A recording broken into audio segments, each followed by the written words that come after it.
हम इनको छोड़ने वाले नहीं हैं। अगर इन्होंने थोड़ी सी भी बदमाशी की, कांग्रेस पार्टी के सारे कार्यकर्ता इनके सामने खड़े दिखाई देंगे।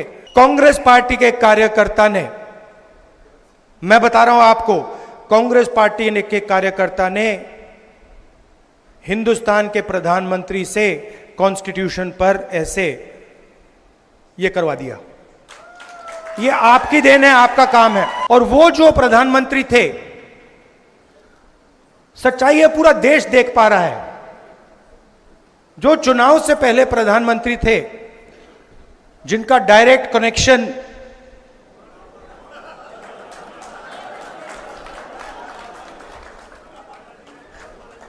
कनेक्शन जिनका ऊपर था, वो प्रधानमंत्री नहीं रहे। अभी नहीं मैडम, बाद में कर लेना, डिस्टर्ब मत कीजिए। आपके बीच में, मेरे बीच में आप रिश्ता जानते हो। ये राजनीतिक रिश्ता नहीं है, जैसे मैंने कहा,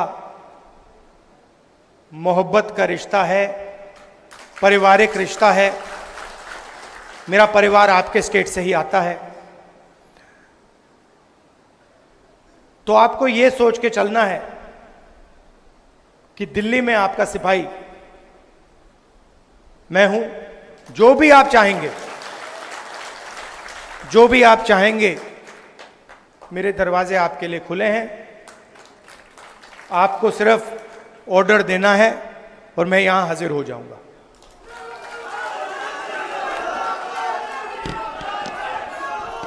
देखिए, शायद रमन भल्ला जी ने कहा, ठहर जाइए मैडम, खत्म करने दीजिए।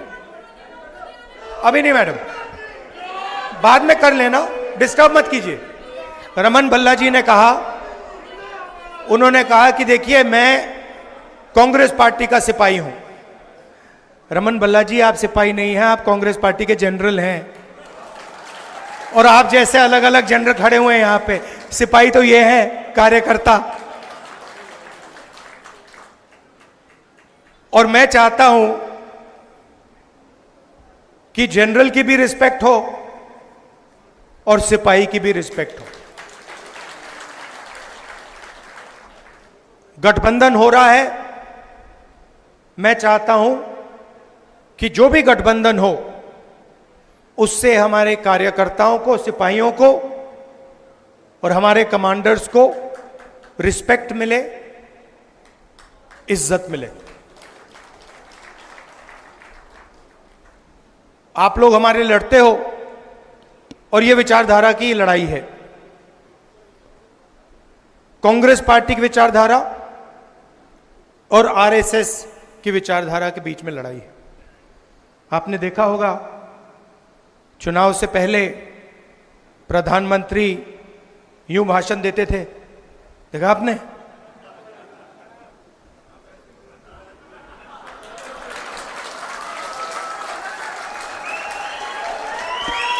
मैं आपको बता रहा हूं, आप गलत फहमी में मत हो।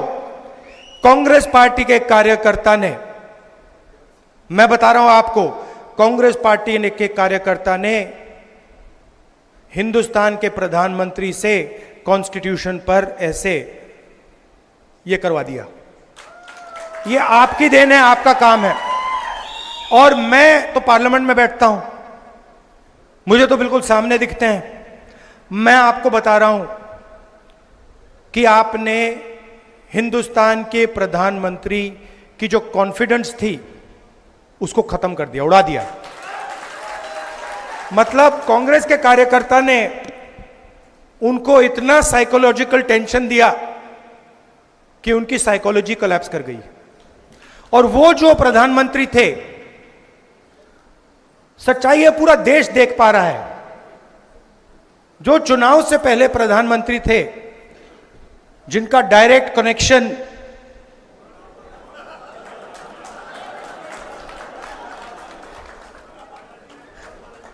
कनेक्शन जिनका ऊपर था, वो प्रधानमंत्री नहीं रहे।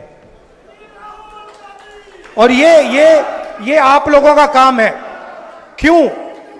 क्योंकि कठिनाई के समय, जब कठिनाई थी, जब आपकी विचारधारा पर आक्रमण हो रहा था तो आप लोग कांग्रेस पार्टी का झंडा लिए घूम रहे थे। यह सच्चाई है।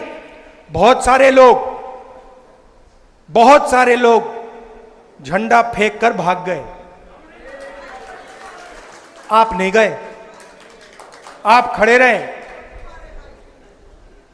आपने लाठी खाई, गोली खाई, गाली खाई, मगर आप 1 इंच पीछे नहीं हटे।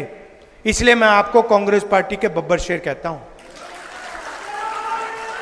और मैं चाहता हूं कि ठीक है, चुनाव में टिकट बांटे जाते हैं, बड़े बड़े नेताओं को टिकट बांटे जाते हैं, मगर मैं ये भी चाहता हूं कि हमारे कार्यकर्ताओं को भी एमएलए बनने का मौका मिले।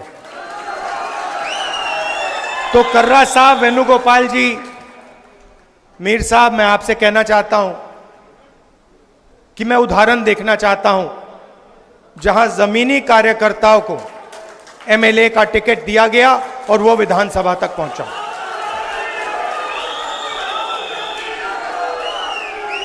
पूरे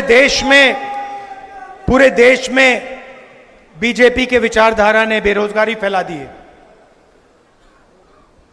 आपको फर्स्ट हैंड दिख रहा है, जम्मू में भी बेरोजगारी फैलती जा रही है, महंगाई बढ़ती जा रही है। पूरे देश में हम इनसे लड़ रहे हैं। जहां भी आप नोटिस कीजिए, चुनाव के बाद